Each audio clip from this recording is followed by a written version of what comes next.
అందరూ ప్రార్థనలో ఏకీభవించండి. ప్రార్థన. అత్యున్నత సింహాసనం మీద ఆసీనుడైన దైవమా, నీకు వందనాలు, స్తుతులు, స్తోత్రాలు చెల్లించుకుంటున్నాము తండ్రి.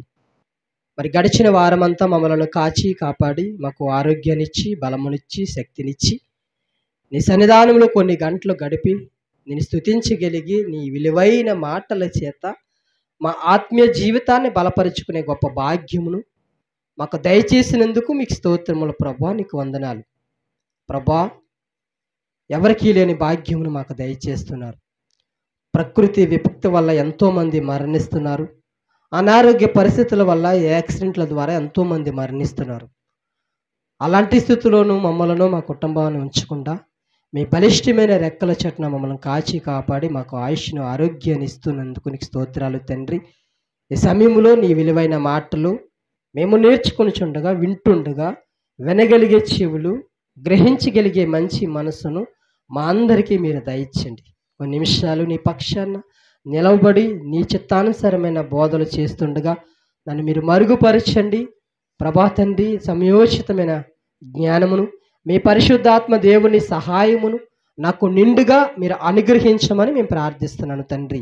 ప్రభా, వాక్యము విత్తున్నప్పుడు ప్రభా, దుష్టుడు ఏమాత్రము ప్రభా మాలో నుంచి వాక్యాన్ని ఎత్తుకొని పోకుండా మేము అజాగ్రత్తగా ఉండకుండా జాగ్రత్త కలిగి నీ సన్నిధానముల శ్రద్ధాశక్తులతో నీ మాటలు వినగలిగే మంచి మనస్సును మాకు దయచేసి మీ ఆత్మ సహాయము చేత కార్యక్రమం ముందుకు మీరు నడిపించి ప్రభా, ఈ ప్రాంగణం చుట్టూ మీ కంచి వేసి మీ కాపుదల మీ దూతల కావలి ఉంచి మీ పరిశుద్ధాత్మ దేవుని సంచారం ఈ స్థలంలో ఉంచమని యేసుక్రీస్తు వారి శ్రేష్టమైన నామములో ప్రార్థించి వేడుకుంటున్నాము తండ్రి. ఆమేన్. మొదటిగా ఇంత గొప్ప భాగ్యమును నాకు అనుగ్రహించిన కన్న తండ్రి అయిన దేవాది దేవునికి మహిమ కలుగునుగాక. అలాగే మరి కూడి వచ్చిన సంఘమంతటికి మన లోక రక్షకుడైన యేసుక్రీస్తు పేరట నా ప్రత్యేకమైన వందనాలు తెలియజేసుకుంటున్నాను. అందరూ నా వైపు చూడాలి. అందరికీ వందనాలు.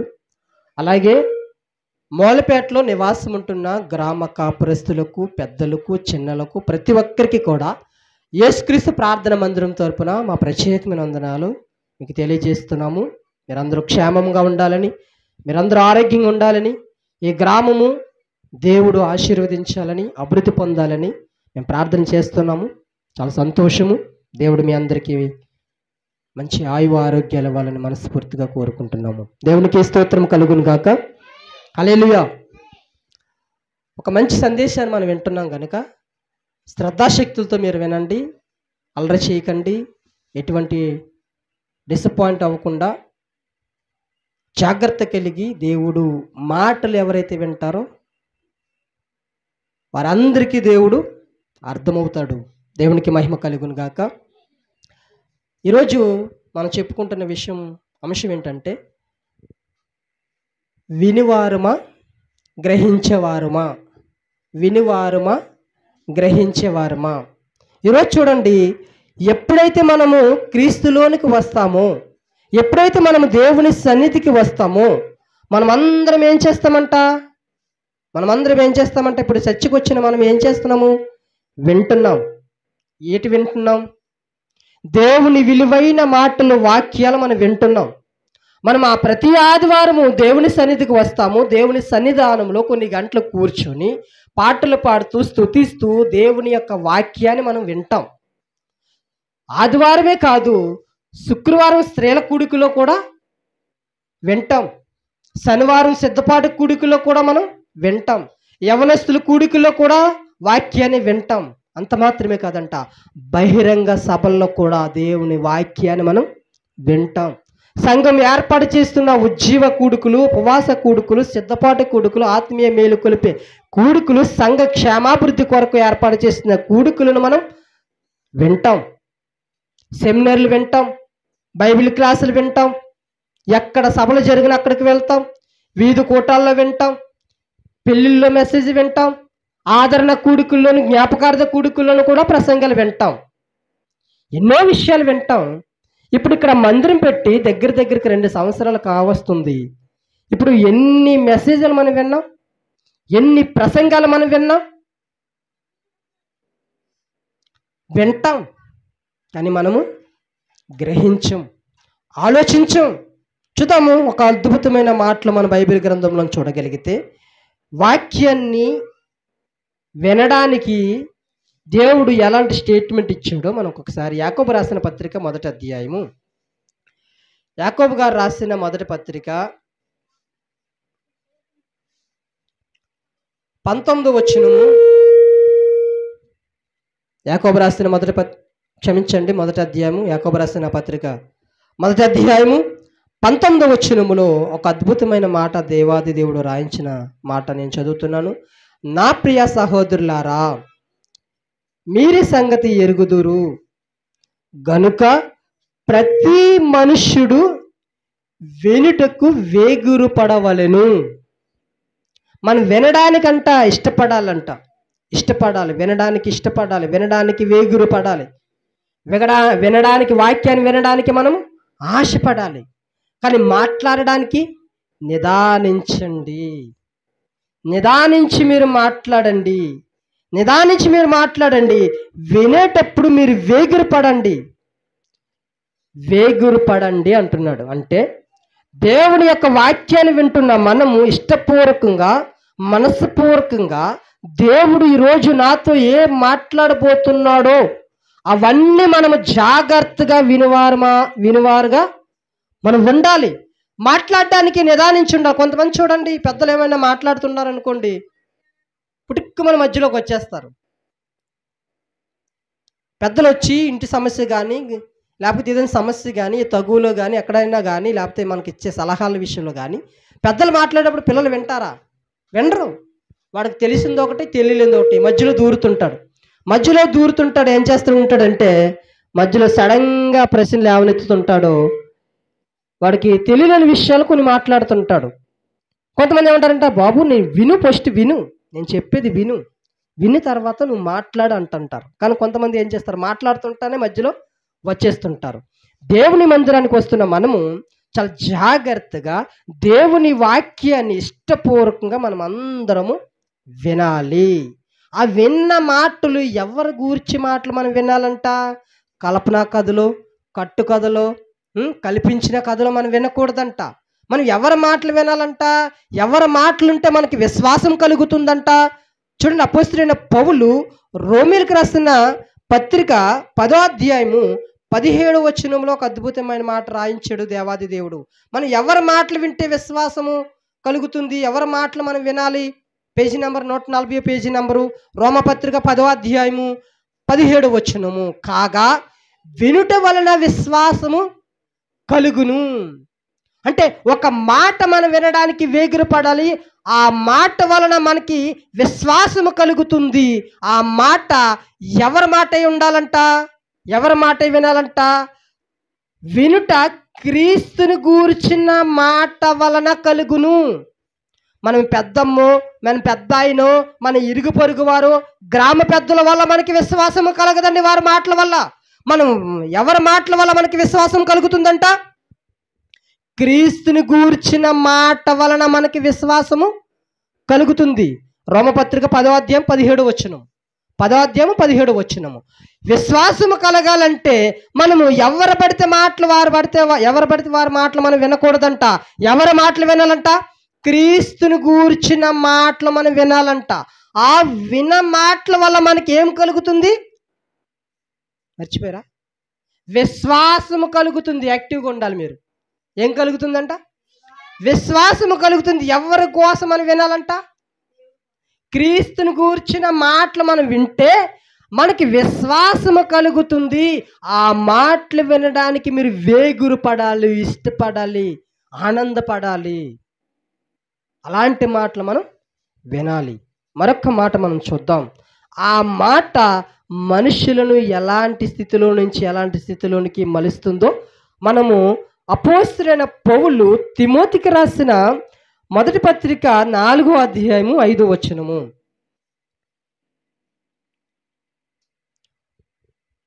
190 పేజీ చూడండి, 191 పేజీ. తిమోతికి రాసిన మొదటి పత్రిక 4వ అధ్యాయము 5వ వచనము, ఎవరు గూర్చైతే మనం విన్నామో ఆ గూర్చిన మాటను, ఆ క్రీస్తుని గూర్చిన మాట వినుట వలన మనకి విశ్వాసము కలుగుతుంది. ఆ విశ్వాసము మనము ఏ స్థితిలోనికి నడిపిస్తుందని మనము లేఖన భాగాన్ని మనం చూడగలిగితే, ఎలయనగా అది దేవుని వాక్యం వలన, ప్రార్థన వలన పవిత్రపరచబడుచున్నది. మనము ఎవరి మాటల వల్ల పవిత్రపరచబడతామంట? ఎవరి మాటల వల్ల మనము పరిశుద్ధపరచబడతామంట? క్రీస్తుని గూర్చిన మాటల వలన మనము పవిత్రపరచబడతాము. ఆయన ప్రార్థనల వలన మనము పరిశుద్ధపరచబడతాము. దేవునికి స్తోత్రము కలుగును గాక. మీకు అర్థమవుతుందా?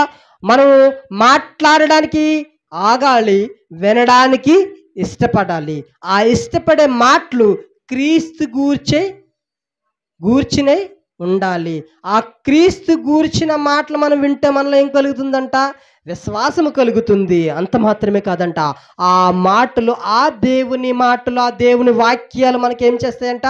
మన మలినాన్ని కడిగేస్తాయి. ఇప్పుడు మనం బట్టలకు మురికి అంటుకుంటే ఏరియల్ సర్పు, టైడ్ అని మనం ఏం చేస్తాం? ఉతుకుతామా? అలాగే మనకి, మన మనసుకి, మన మలినానికి, మనం శరీరానికి అంటుకున్న మలినము, మన దేహానికి అంటుకున్న మలినము, మన ఆత్మకి అంటుకున్న మలినమును దేవుడు ఏం చేస్తాడంటే తన వాక్యము ద్వారా పవిత్రపరచబడతాడు. అంటే తెల్లగా ఉతికి పెడతాడనమాట. దేవునికి మహిమ కలుగును గాక. అర్థమవుతుంది? ఎక్కడ ఉన్నారా? పడుకున్నారా? వినిపిస్తుందా?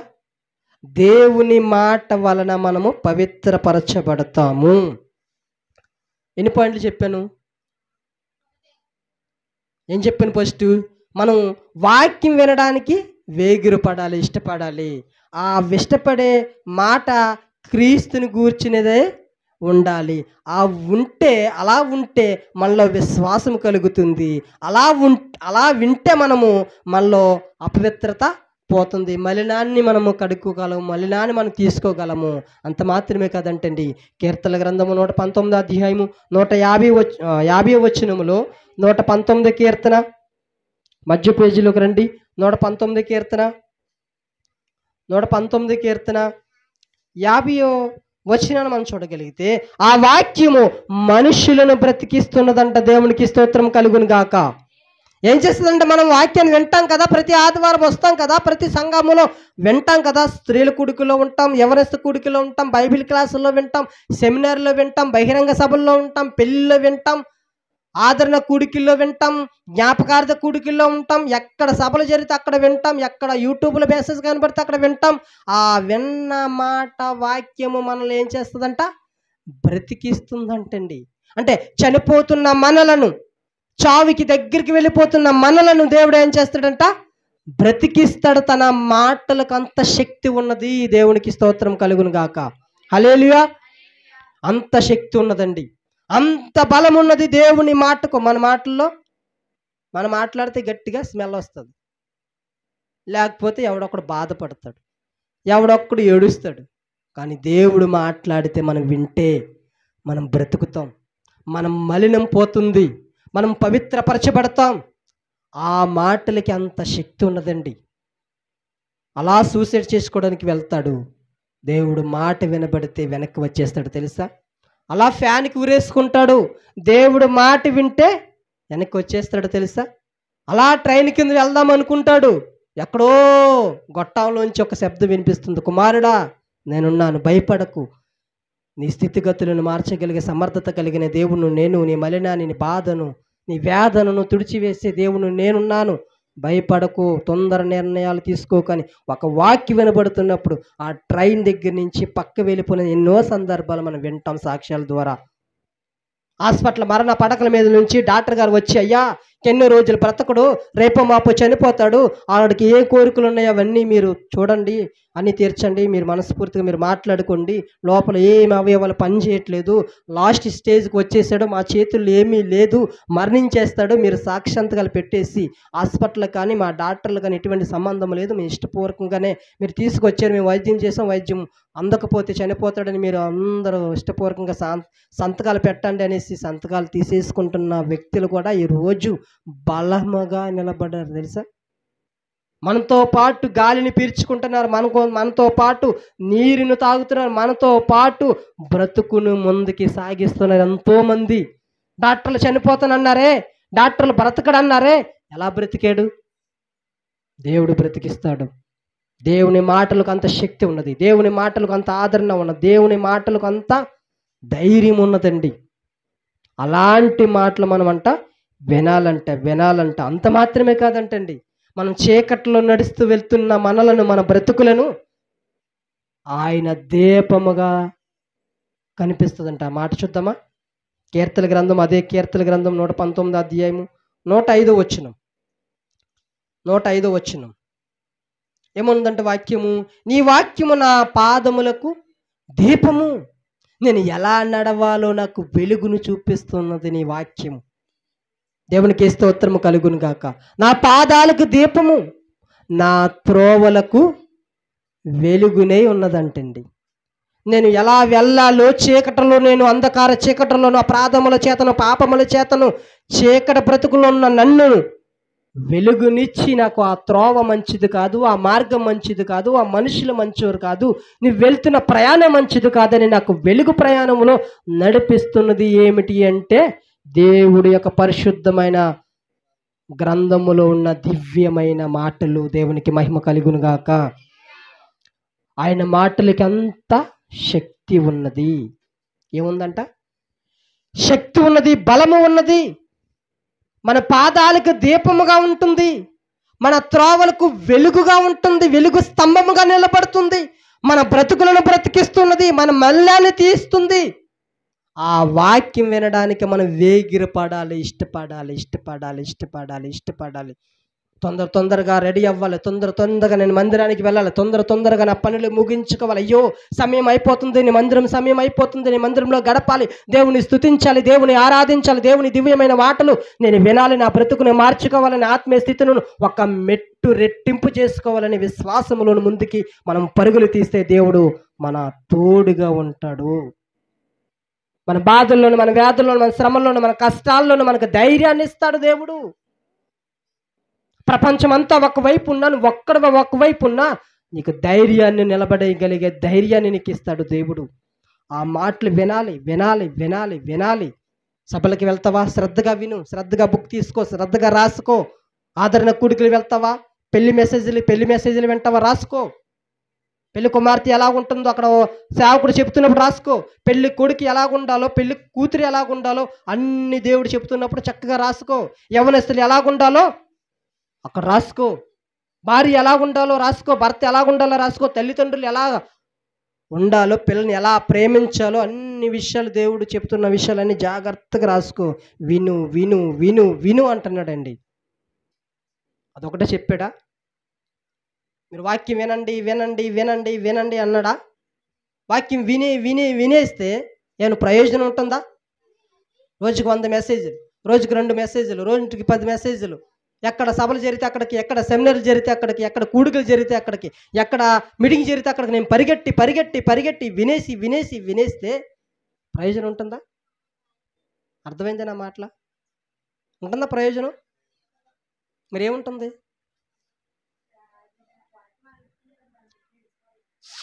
వాక్యాన్ని గ్రహించాలి. దేవునికి స్తోత్రం కలుగును గాక. మీరు వినివారు మాత్రమే ఉన్నారనుకున్న ప్రయోజనం ఏమి లేదంట. ఏ మాటలైతే మనం విన్నామో, ఏ మాటలైతే దేవుడు మనతో మాట్లాడాడో అవి మన బ్రతుకుల్లోనూ గ్రహించాలి, ఆలోచించాలి. అయ్యో ప్రభు నాతో ఇలా మాట్లాడుతున్నాడా, అయ్యో నేను ఇలా ఉండకూడదా, అయ్యో నేను ఇలా ఉండాలని గ్రహించి మనం మార్పు చెందితేనే ప్రయోజనం ఉంటుంది. నువ్వు ఎన్ని సెమినార్లకు వెళితేనేటి, ఎన్ని మీటింగ్స్కి వెళ్తేనేటి, ఎన్ని